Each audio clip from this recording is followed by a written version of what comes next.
की शुरुआत में नरेशन के द्वारा हमें बताया जाता कि इतिहास गवाह है कि चंद विभीषण और जयचंदों की वजह से हम गुलाम हुए।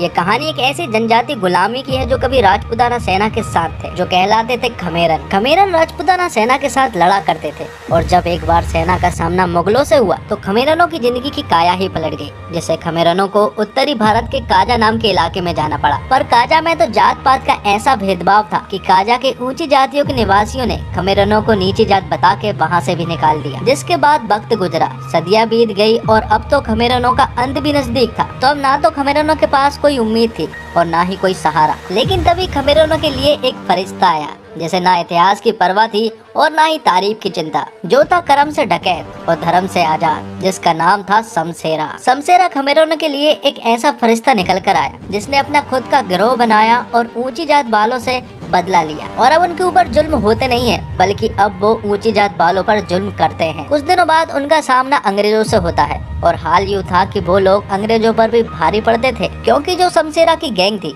अब वो किसी से भी नहीं डरती थी और किसी का भी सामना करने की काबिलियत रखते थे। यहाँ पर जंगल में खमेरन ने अंग्रेजों को धूल चटा दी थी और काफी सारे अंग्रेजों को मार गिराया था। और फिर एंट्री होती है अंग्रेजों की तरफ से एक अंग्रेजों का गुलाम, जिसका नाम था शुद्ध सिंह। शुद्ध सिंह एक दरोगा है, अंग्रेजों के लिए काम करता है और वो बहुत ही ज्यादा क्रूर आदमी है, जो नीची जात वालों से नफरत करता है और उन्हें काफी बुरी सजा देता है। लेकिन यहाँ पर वो शमशेरा से लड़ने नहीं आया है, बल्कि एक समझौता करने आया है। वो शमशेरा से कहता है कि वो लोग लड़ना नहीं चाहते, वो तुम्हें और तुम्हारी गैंग को एक जगह देना चाहते हैं ताकि तुम सारे खमेरन वहीं पर आजादी से निवास कर सको। इसके बदले में तुम्हें आत्मसमर्पण करना होगा। और ये बात शमशेरा को काफी अच्छी लगी, क्योंकि वो लोग हमेशा भटकते रहे हैं, कहीं पर ठहरे नहीं, और अपने लिए नहीं तो कम से कम उसने अपने गिरोह के लिए ये बात सोची और शुद्ध सिंह से समझौता कर लिया। जिसके अगले सीन में हमें दिखाया जाता काजा का किला, जो कि आजाद नदी के किनारे था और अंग्रेजों ने काजा का किला खमेरनों को दिया था ताकि वो यहाँ पर आराम से अपना जीवन व्यतीत कर सके। और इस जगह को देखकर खमेरन भी खुश थे, क्योंकि पहली बार उन्हें रहने के लिए खुद की जगह मिल रही थी। लेकिन ये खुशी ज्यादा देर तक नहीं टिक पाती, क्योंकि जब सभी खमेरन काजा के किला के अंदर पहुंचते हैं तो उन्हें पता चलता है कि वो तो एक ऐसी जगह पर आ चुके हैं जो कि किसी जेल से बदतर है, क्योंकि वो सारे लोग ट्रैप्ड हो चुके थे। अंग्रेजों ने बहला फुसलाकर समझौता किया और उन्हें काजा के किला के अंदर बुलाकर बंदी बना लिया और उनके ऊपर काफी अत्याचार किए। दरअसल ये सारी चाल ऊंची जाति वालों की थी। उन ऊंची जाति वालों ने अंग्रेजों को 5000 तोला सोना दिया,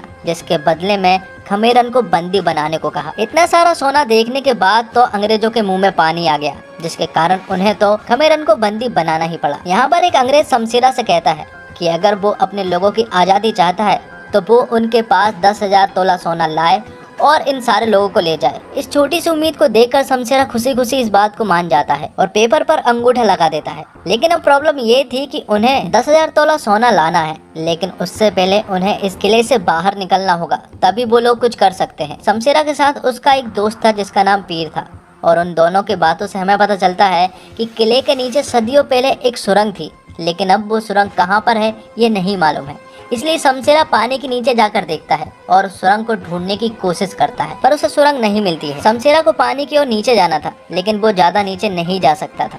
वहीं पर एक कुआं था और उसी कुएं की मदद से वो नीचे जा सकता था, लेकिन उस कुएं की गहराई में जाने के लिए उसे किसी ऊंची जगह पर जाकर उसमें कूदना था ताकि वो उस गहराई तक पहुंच सके। और उन्हें वो ऊंची जगह मिल भी जाती है, लेकिन प्रॉब्लम ये थी कि सिक्योरिटी काफी ज्यादा होने के कारण वो ऊपर नहीं जा सकता था।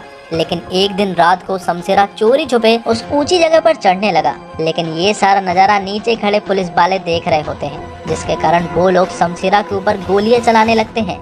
लेकिन शमशेरा नहीं रुकता। लेकिन आखिर में शमशेरा को एक ऐसी गोली लगती है कि वो सीधा नीचे आकर गिरता है। थोड़ी देर के बाद शुद्ध सिंह आता है। वो शमशेरा को मारने वाला था, लेकिन उससे पहले उसे पता चलता है कि शमशेरा की एक वाइफ भी है और वो प्रेग्नेंट भी है। शमशेरा ने अपनी वाइफ से पहले ही कह दिया था कि कुछ भी हो जाए वो अपने बच्चे को जरूर बचाएगी, इसलिए उसे बचाने के लिए उसकी वाइफ शमशेरा को भगोड़ा घोषित कर देती है और उसके ऊपर एक पत्थर भी दे मारती है। और ये देखकर सारे खमेरन शमशेरा के ऊपर पत्थर मारकर उसकी जान ले लेते हैं। इसके बाद कहानी 25 साल आगे शिफ्ट होती है, जहाँ पर हम बल्ली नाम के एक आदमी को देख पाते हैं जो कि शमशेरा का बेटा था, जो कि हूबहू शमशेरा की तरह ही लगता है। और काजा के किला के खमेरन उसे भगोड़े की औलाद बुलाते हैं, जबकि बल्ली को अपने पिता की असलियत के बारे में कुछ भी नहीं मालूम है, क्योंकि उसकी माँ ने उसे कुछ भी नहीं बताया है। दरअसल बल्ली भी एक हवलदार बनना चाहता है। और फिर उसी रात एंट्री होती है सोना नाम के एक डांसर की, जो कि इलाकों में जाकर डांस किया करती है और इंटरटेनमेंट करती है। और यहाँ पर हमें पता चलता है कि सोना काजा के किला काफी आया करती है और यहाँ पर कई बार उसने डांस भी किया है और बल्ली और सोना एक दूसरे को काफी पसंद भी करते हैं। अब अगले दिन बल्ली अंग्रेजों के पास चला जाता है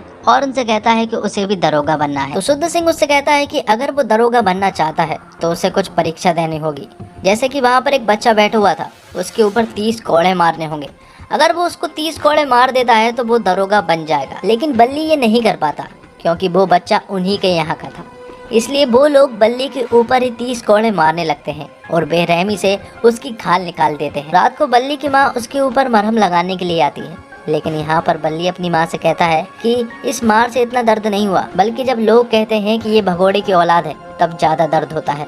और ये सारी बातें सुनने के बाद बल्ली की माँ बल्ली को सारी बातें बता देती है और पीर बाबा भी बल्ली को सारी बातें बता देते हैं कि उन्हें इस किले से कैसे निकलना है। पीर बाबा ने ये सारी बातें बल्ली को रात में बताई थी और अगले ही दिन बल्ली तो उस पर्वत पर चढ़ चुका था और वहाँ से कूदने के लिए भी बिल्कुल रेडी था। जबकि ये काम पीर बाबा और शमशेरा ने रात में किया था, लेकिन बल्ली ने ये काम दिन दहाड़े कर दिया था। जिसके बाद बल्ली उस ऊंची जगह से कुएं की गहराई में कूद जाता है और वहाँ की एक सुरंग से आजाद नदी के किनारे पर पहुँच जाता है।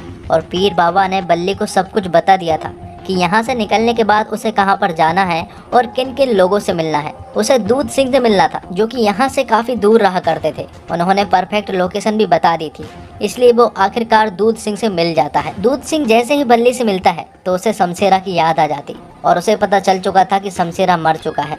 जिसके बाद वो अपने पूरे गिरोह से मिल पाता है जो कि इधर उधर अपनी पहचान छुपाकर रहा करते थे, क्योंकि अगर किसी को भी पता चला कि ये खमेरन है तो लोग उन्हें मार देंगे। जब काजे के किला का समझौता हुआ था तो शमशेरा ने हम कुछ लोगों को पीछे छोड़ दिया था, क्योंकि उन लोगों पर उसे थोड़ा सा शक भी हो रहा था और वो कोई भी रिस्क लेना नहीं चाहता था। और अब हम जितने भी लोग हैं वो सारे लोग शमशेरा का ही इंतजार कर रहे थे। बल्ली उन्हें बताता है कि हमें एक गिरोह की जरूरत पड़ेगी, क्योंकि हमारे लोगों को छुड़ाने के लिए हमें 10,000 तोले सोना चाहिए होगा, जो कि हम लूट कर ही बरामद कर सकते हैं। इसलिए वो एक गिरोह बनाते हैं और इन सब में बल्ली सोना की मदद भी लेना चाहता था, क्योंकि अगर सोना टीमें होगी तो वो लोग आसानी से सोने को लूट सकते हैं, क्योंकि वो जहाँ भी डांस करती वहाँ पर लोग सोना जमकर लुटाते। इसलिए बल्ली सोना के पास जाता और उसे मनाने की पूरी कोशिश करता, लेकिन यहाँ पर सोना कहती है कि उसके पास गैंग कहाँ है। तो बल्ली सोना को अपनी पूरी गैंग से मिलवाता है, जिसके बाद सोना भी इस काम को करने के लिए राजी हो जाती है और फिर अगले ही दिन से वो लोग अपना काम शुरू कर देते हैं। यहाँ पर सोना डांस करती और वो लोग सभी के साथ आकर यहाँ के सारे सोने को लूटा करते।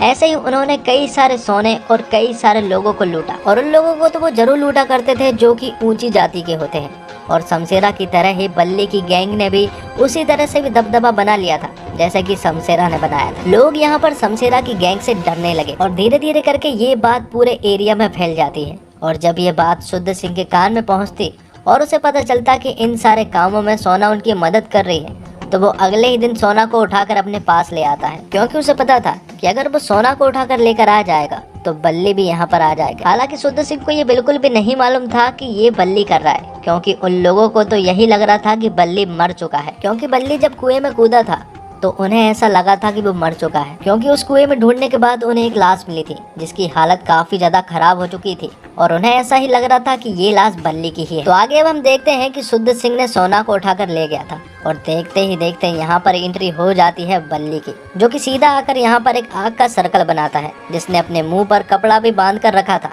ताकि यहाँ पर शुद्ध सिंह बल्ली को पहचान ना पाए। जिसके बाद उन दोनों के बीच में एक जोरदार फाइट होती है, जिसमें कि दोनों ही एक दूसरे के ऊपर भारी पड़ते हैं। लेकिन आगे जाकर ये लड़ाई बल्ली जीत जाता है और शुद्ध सिंह हार जाता है और वो सोना को आज़ाद करा ले जाता है। जिसके बाद सोना और बल्ली की शादी हो जाती है और अब वो अपनी लाइफ से खुश भी हो चुके थे, जो शुद्ध सिंह के कारण हुआ। इसलिए उनके एरिया में एक और नया ऑफिसर आता है, जो कि अखाड़े में आकर सभी को लड़ने के लिए चैलेंज करता है और इस चैलेंज को बल्ली एक्सेप्ट करता है। जिसके बाद उन दोनों के बीच में भी एक जोरदार फाइट होती है। यहाँ पर बल्ली का मकसद लड़ना नहीं था और ना ही उस ऑफिसर को मारना था, बल्कि वो तो उस ऑफिसर को ये बताना चाह रहा था कि शमशेरा वापस आ चुका है। और साथ में वो उसे बताता है कि एक बार हमारे इतिहास को जरूर पढ़िएगा, क्योंकि अगर वो एक बार हमारे इतिहास को पढ़ेंगे तो सब कुछ समझ जाएंगे कि हम लोग कौन हैं। जिसके बाद वो ऑफिसर शमशेरा के इतिहास के बारे में पढ़ने लगता है और शुद्ध सिंह को भी उसके बारे में बताता है। और शमशेरा का नाम सुनते से ही शुद्ध सिंह को ये यकीन हो गया था कि वो आदमी कोई और नहीं बल्कि बल्ली ही है और अब उसके अंदर एक गुस्से का पहाड़ बन चुका था। साथ ही वो अपने ऑफिसर को बताता है कि कल उसकी शादी है, इसलिए आइएगा जरूर।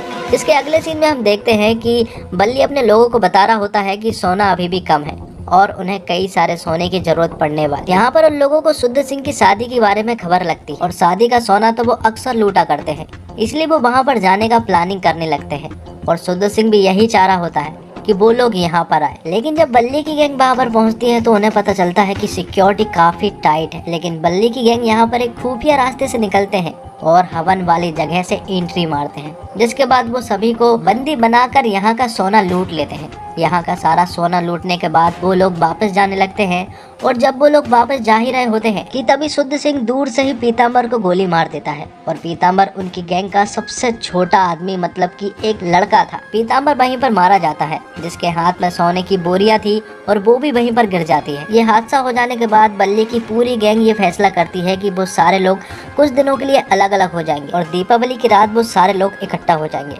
सारे लोग ये बात मान जाते हैं और अपनी अपनी जगह पर निकल जाते हैं उसी जिंदगी में जहाँ पर उनके साथ क्रूर और अत्याचार हुआ करते थे। लेकिन फिर भी उन्हें ये अत्याचार सहने थे क्योंकि उन्हें अपनी पहचान छिपानी थी। कुछ दिनों बाद हमें पता चलता है कि सोना प्रेग्नेंट है और यहाँ पर दीपावली भी आ चुकी थी, इसलिए वो सारे लोग इकट्ठे थे। और जब वो सारे लोग इकट्ठे ही थे कि तभी वहाँ पर शुद्ध सिंह अपनी पूरी की पूरी फौज लेकर आ जाता है और इनके ऊपर एक जोरदार अटैक कर देता है। यहाँ पर बल्ली के सारे लोग बल्ली को बचाने में लग जाते हैं क्योंकि उन्हें पता है कि बल्ली मारा गया तो फिर उनके पास कुछ भी नहीं बचेगा, इसलिए वो लोग बल्ली को वहाँ से ले जाते हैं। और सोना भी यहाँ पर एक बच्चे को जन्म देती है जिसे कि वो लोग मारते नहीं हैं बल्कि उसे वो लोग बंदी बना लेते हैं। अब बात ये आती है कि शुद्ध सिंह को इनके ठिकाने के बारे में पता कैसे चला। तो यहाँ पर हमें पता चलता है कि शुद्ध सिंह को भूरा ने सब कुछ बता दिया था उनका ठिकाने के बारे में, जिसके कारण उसने यहाँ पर अटैक कर दिया। और यहाँ पर वो सोने के बारे में भी बता देता है कि सोना कहाँ पर छिपा हुआ है। और जैसे ही वो सोने के बारे में बताता है कि वो भूरे को गोली मार देता है। मतलब कि अब खमेरन का सब कुछ बर्बाद हो चुका था। उनकी उम्मीद और उनकी हिम्मत दोनों ही टूट चुकी थी। बल्ली की टीम में सिर्फ 2-3 लोग ही बचे थे और यहाँ पर वो लोगों से कहता है कि अभी आखिरी दाव खेलना बाकी है और अगर ये दाव काम कर जाता है तो उन्हें आज़ादी मिलना एकदम तय है। इसलिए वो अगले ही दिन मैडम क्राउन का ताज चुराने के लिए चला जाता है। उस ताज को अंग्रेजी फौज की एक टुकड़ी रेलगाड़ी से कहीं पर ले जा रहे होते हैं और इस ताज की खबर बल्ली को भी लग जाती है, इसलिए वो तुरंत ही उस रेलगाड़ी पर पहुंचता है और वहां पर एक जोरदार ब्लास्ट करता है जिससे कि रेलगाड़ी में आग लग जाती है और शमशेरा डब्बों के अंदर पहुंच जाता है। अंदर जाने के बाद वो वहां की एक टुकड़ी का अकेला ही सामना करता है और उन सभी लोगों को मार गिराता है और उस ताज को आराम से ले आता है। दरअसल इस ताज की कीमत इतनी ज्यादा है कि इसके बदले में अंग्रेज कुछ भी देने को तैयार है और बल्ली को इसके बारे में अच्छे से मालूम। अब अंग्रेजी ऑफिसर को खबर लग चुकी थी कि उनका ताज चोरी हो चुका है और ये बल्ली ने किया है। कुछ देर बाद उस अंग्रेजी ऑफिसर के पास एक संदेश आता है जिसमें बल्ली ने लिखा था कि इस ताज के बदले में उसे अपने लोगों की आजादी चाहिए और वो कल काजा किले के बाहर उसे मिलेगा। अंग्रेजी ऑफिसर भी मान जाता है क्योंकि उसे तो इन लोगों से कोई मतलब नहीं था क्योंकि इन लोगों से तो ऊंची जाति वालों को नफरत थी। अब बल्ली अगले ही दिन काजा किले के बाहर पहुंच जाता है और जैसे ही वो काजा किले के बाहर पहुंचता है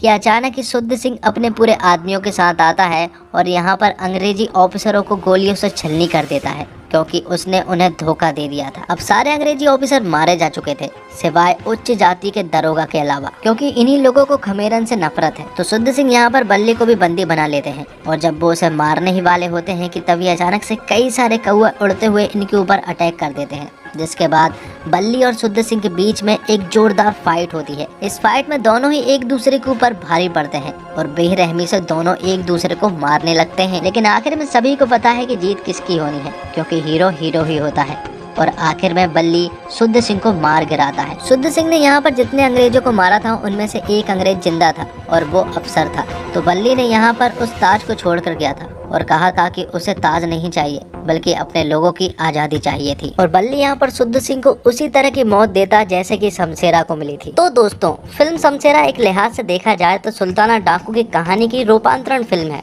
इस किरदार पर हिंदी सिनेमा में पहले भी फिल्में बन चुकी है, लेकिन इस बार यशराज फिल्म ने इसे नए सिरे से पेश करने का बीड़ा उठाया है। फिल्म एक किरदार के नरेशन से शुरू होती है। जब भी आप किसी का नरेशन सुनते हैं तो आप पाते हैं कि वो शख्स कहानी में अहम रोल निभाएगा। यहाँ ये केस नहीं है। यहाँ जो किरदार हमारे लिए कहानी खोलता है उसे फिल्म थोड़ी देर बाद पूरी तरह से भूल जाती है। अंत में आकर उसके दर्शन फिर से नसीब होते हैं। फिल्म ऐसा और भी सपोर्टिंग कैरेक्टर के साथ करती है जो कि अच्छा नहीं लगता। उनकी बैक स्टोरी पर और भी काम किया जा सकता था। और फिल्म देखते वक्त बैटमैन के चमगादड़ से लेकर महाभारत का अज्ञातवास वाला चैप्टर तक याद आ जाएगा। हीरो को जब आप लार्जर देन लाइफ बनाते हैं तो विलन भी वैसा ही रखना पड़ता है। शुद्ध सिंह बने संजय दत्त हिंदी सिनेमा के बेस्ट विलन नहीं है। निर्दयी होने के बाद भी आप उन्हें देखना पसंद करते हैं, बस राइटिंग उन पर मेहनत करने के मूड में नहीं लगती। फिल्म के डायरेक्टर करण मल्होत्रा ने एक विशाल सेट बनाया था, बढ़िया सिनेमेटोग्राफी, जबरदस्त बैकग्राउंड स्कोर और संजय दत्त व रणवीर कपूर जैसे मंजे हुए एक्टर्स के सहारे फिल्म को ग्रैंड बनाने में कोई कसर बाकी नहीं रखी। लेकिन अफसोस की फिल्म की कमजोर स्क्रिप्ट, स्क्रीन प्ले और डायलॉग्स के चलते वह इसमें कामयाब नहीं हो पाए। हालांकि फिल्म में इंटरवल से पहले से लेकर क्लाइमैक्स तक कई सारे दृश्य ऐसे आते हैं जब वह दर्शकों में उत्साह जगाती है, लेकिन कहानी जरूरत से ज्यादा लंबी खिंच जाने के कारण यह दर्शकों को बांध नहीं पाती। खासकर फिल्म में एक दो छोड़कर बाकी गाने ऐसे लगता है जैसे जबरदस्ती ठूसे गए हों। और टिपिकल फिल्मों से एक शिकायत लंबे वक्त से रही है कि फीमेल किरदार ज्यादा कुछ मोड़ नहीं पाती। बाड़ी कपूर के किरदार सोना ने भी यहाँ ऐसे ही कुछ किया है। उनका इंट्रोडक्शन एक डांस नंबर से होता है। विजुअली ये गाना अच्छा है। आगे उनके कुछ और डांस सीक्वेंस आते हैं, हालांकि वो शमशेरा की जर्नी में एड अप नहीं कर पाती है। ऐसे में देखकर बुरा लगता है कि ये सदियों पुरानी खामी राइटिंग में सुधरी जा सकती थी। फिल्म पुरानी चीजों को लेकर एक्सपेरिमेंट का फ्लेवर भी लगाने की कोशिश करती है, जैसे एक्शन सीक्वेंस में कैमरे का काम जो लगातार रोटेट करता है, एक जगह नहीं बना रहता, फिर भी सारा दुखड़ा आकर राइटिंग पर ही फंसता है। मेरे लिए शमशेरा को देखना एक डिसेंट अनुभव था। कुछ पहलू थे जिन पर अगर काम अच्छा होता तो फिल्म के आलोचना वाले पक्ष में कटौती हो सकती थी। तो दोस्तों, इसी के साथ ये वीडियो तो यहीं पर खत्म होती है। उम्मीद करता हूँ आपको वीडियो पसंद आई होगी। वीडियो पसंद आई हो तो वीडियो को लाइक जरूर कीजिएगा और चैनल को भी जरूर सब्सक्राइब कीजिएगा। साथ ही उस नोटिफिकेशन बेल को भी ऑल पर कर दीजिएगा ताकि आपको इसी तरह के लेटेस्ट और फ्रेश कंटेंट की नोटिफिकेशन सबसे पहले आप तक पहुंच सके। मिलते हैं एक और धमाकेदार कंटेंट के साथ, तब तक के लिए आप हमारे चैनल के साथ बने रहिए। धन्यवाद।